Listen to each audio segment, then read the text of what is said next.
से भी बहुत सारे 47 वाले हैं जिनको उन्होंने जितवा के यहाँ तक पहुंचाया है। और उसमें आपसे अपील करता हूं, यहाँ एक जगह तश्कील दे दे, कुरान पाक यहाँ रखवाएं, उधर से भी एक एक फर्द है कुरान पर हलफ दे कि वो फॉर्म 47 पर जीता है या फॉर्म 45 पर जीता है या कौन सा जीता है। मैं चोर को चोर ना कहूं तो क्या कहूं, बताएं जनाब वाला। इमरान खान को चोर करार दे रहे हैं। आए मियां मुस्तफा शुजाउर रहमान साहब, मैं आपको आजी के साथ चैलेंज नहीं कर रहा, इल्तिजा कर रहा हूं। पंजाब असेंबली से बाहर निकलते हैं, मॉल रोड पे माइक उठाकर 100 लोगों का इंटरव्यू करते हैं, सिर्फ लफ्ज चोर कहे, आगे जो नाम आएगा अगर आपको गुस्सा ना आए तो की कॉन्फ्रेंस में एहतजाज हो सकता है। दुनिया भर के प्रेसिडेंशियल प्राइम मिनिस्टर विजिट्स पर उन मुल्कों में एहतजाज हो सकता है, तो पाकिस्तान में पुरअमन एहतजाज पर इतना शोर होगा और हमें एंटी स्टेट और दहशतगर्द करार देने की क्या वजह है। जनाब स्पीकर, मोहतरम स्पीकर, मैं गुजारिश आपसे करना चाहूंगा, हजारों की तादाद में वर्कर्स की लिस्टें बनाकर पूरे पंजाब में पुलिस को दे दी गई हैं और वो पुलिस के अफसरान जब लोगों के घरों पर जाते हैं, आप समझते हैं कि शायद आप अपने इस फेल से वक्ती तौर पर कोई टारगेट अचीव कर लेंगे। मैं बतौर एक मुसलमान अल्लाह के नामों के सामने बतौर मुसलमान गवाही दे रहा हूं, नफरत का वो बीज हमारी नई नस्ल में पैदा किया जा रहा है सर, जिसके दरख्तों को जो आबियारी आप कर रहे हैं आने वाली नस्लें वो भुगतेंगी। जनाब स्पीकर, ऐसा कभी नहीं हुआ कि किसी जुर्म, मुझे बताएंगे मेरे मिनिस्टर साहब, लेंगे पंजाब पुलिस से या मुल्तान के लोगों से ये इस्तफसार करेंगे कि अभी भाई जुर्म हुआ ही नहीं है, आपने दफा 144 की खिलाफ वर्जी की प्लानिंग पर 622 बंदे जेलों में डाल दिए। जनाब स्पीकर, मैंने कैसे तो सबसे पूछा भाई ये क्या कर रहे हैं, वो मुझे फरमा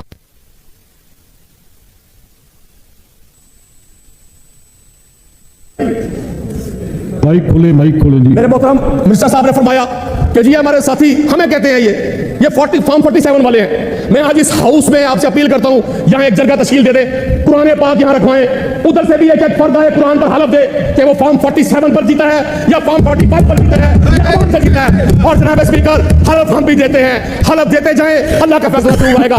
जनाब स्पीकर, आज फरमाते हैं मेरे भाई बहुत पढ़े लिखे इंसान है, साफ सुथरे इंसान है, आपने कमाल मेहरबानी की इनको रोका, चोर है जी, इमरान खान को चोर करार दे रहे हैं। आए मियां मुस्तफा शुजाउर रहमान साहब, मैं आपको आजी के साथ चैलेंज नहीं कर रहा, इल्तिजा कर रहा हूं। पंजाब असेंबली से बाहर निकलते हैं, मॉल रोड पे माइक उठाकर 100 लोगों का इंटरव्यू करते हैं, सिर्फ लफ्ज चोर कहे, आगे जो नाम आएगा अगर आपको गुस्सा ना आए तो इधर पकड़ लीजिएगा।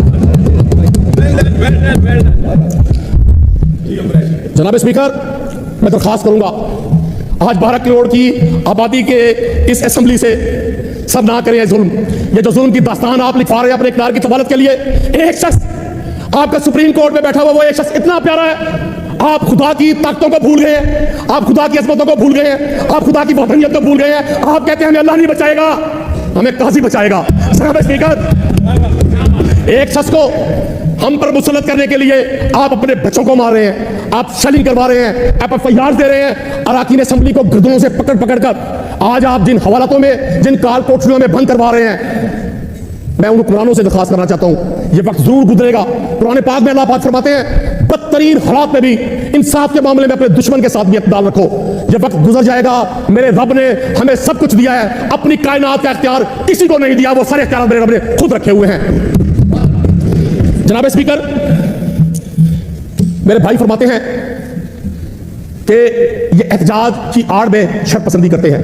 मुल्तान में एहतजाज हुआ, कोई एक शख्स, मुल्तान का कोई एक शहरी, भावलपुर का कोई एक शहरी, इस्लामाबाद का जो ताना देते हैं, ये इन्होंने ब्लैकमेल किया हुआ है। शंघाई कॉन्फ्रेंस हो रही है 2022 में, जनाब स्पीकर OIC थी, मैंने खुद सुना, शहबाज शरीफ साहब को मैं पॉलिटिकल वर्कर हूं, बड़े शौक से आपको भी सुनता हूं और सारे हुक्मरानों को सुनता हूं, उनके कॉल और फेल के तजाद को देखता हूं और देखता हूं कि पाकिस्तान पे अल्लाह का कैसा इम्तिहान है। जो जितना बड़ा झूठ बोलता है वो उतने बड़े मनसब पे फाइज हो जाता है, जो जितना बड़ा फ्रॉड करता है वो उतनी नेकनामियां पाता है। जनाब स्पीकर, शहबाज शरीफ और बिलावल जरदारी साहब, जिनको आजकल वो अपनी सीवी लेकर घूम रहे हैं कि शायद अगला प्राइम मिनिस्टर मैं बन जाऊं, वो फरमाते थे कि देखेंगे OIC कैसे होगी।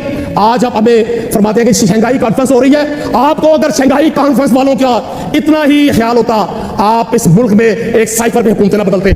आप इस मुल्क के मस्बत किरदार को अगर दुनिया में बस करने का ये जो ठेका आपने उठाया हुआ है, जनाब स्पीकर, वक्त साबित करेगा अल्लाह अल हक है।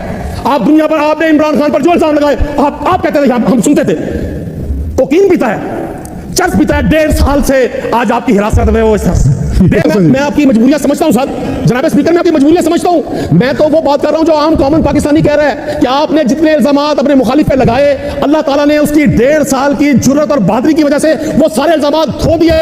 आप कार की डिग्गी का एक इल्जाम नहीं धो सके। तो मैं जनाब स्पीकर गुजारिश करूंगा आपसे, इस हाउस से जनाब स्पीकर वाइंड अप करने से पहले इल्तिजा करूंगा इस हुक्मरान तबके से जो आज इक़्तिदार के घोड़े पे सवार ये समझता है कि हम आईनी तरामीम करके 2024 के 8 फरवरी के फ्रॉड इंतखाबात को इंडोर्स करेंगे। पाकिस्तान की आवाम हर चीज से वाकिफ है। आप ना सिर्फ दिलों से उतरे हुए हैं, और वल्ला अगर जब आप कहते हैं कि महंगाई खत्म हो गई, जीडीपी 6 हो गई, फला चीज ये हो गई, इशारिया वहां चले गए, स्टॉक एक्सचेंज वहां चली गई, जब तक जनाब स्पीकर गवाल मंडी में रहने वाले एक आम आदमी की जिंदगी में तब्दीली नहीं आएगी, गुजरांवाला के गांव के बच्चे की जिंदगी में तब्दीली नहीं आएगी, एक मजदूर अपने बच्चे को रोटी नहीं खिला सकेगा, एक तनख्वाहदार अपने बच्चे की ख्वाहिशात पूरी नहीं कर सकेगा, हम इन सारे फिगर्स को फ्रॉड कहेंगे, धोखा कहेंगे, चोरी कहेंगे। मैं जवाब देना है राणा साहब, ਤੁਸੀਂ ਨਹੀਂ ਮੈਂ ਤੁਸੀਂ ਤੇ ਆਖਰ ਤੇ ਕਰਨਾ ਹੈ, ਆਖਰ ਤੇ ਰਾਣਾ ਸਾਹਿਬ ਫਿਰ ਤਕਰੀਰ ਉਂਝ ਦੀ ਆਣੀ ਚਾਹੀਦੀ ਹੈ ਜਿਵੇਂ ਦੀ ਪ੍ਰਾਈਸ ਸਾਹਿਬ ਦੀ ਆਈ ਹੈ। ਤੁਸੀਂ ਤਾਂ ਅੱਗੇ ਕਰ ਬੈਠੇ ਹੋ। नहीं फिर राणा अरशद साहब करने लगे। जनाब स्पीकर मैं तो कुरैश साहब के अंदाजे बयान का आज मुतरफ हुआ हूँ। मुझे उनके कंटेंट पर बात सुने ना, कंटेंट पर तबसरा किए बगैर जो वो कह रहे हैं। अच्छा यार एक सेकंड, आप राणा साहब उनके कारदार साहब के इशारों का आपका बड़ा मसला है, आप बैठ जाए। आप मैडम एक सेकंड, मैं इस कंटेंट पर गए बगैर मैं कुरैश साहब के अंदाजे बयान की बात कर रहा हूँ, क्योंकि मैं कंटेंट पर बात कर नहीं सकता। मुझे बिठाया आपने ऐसी जगह पे। आज मियाँ साहब ने भी बात की, बड़े जोशीले अंदाज में तकरीर की।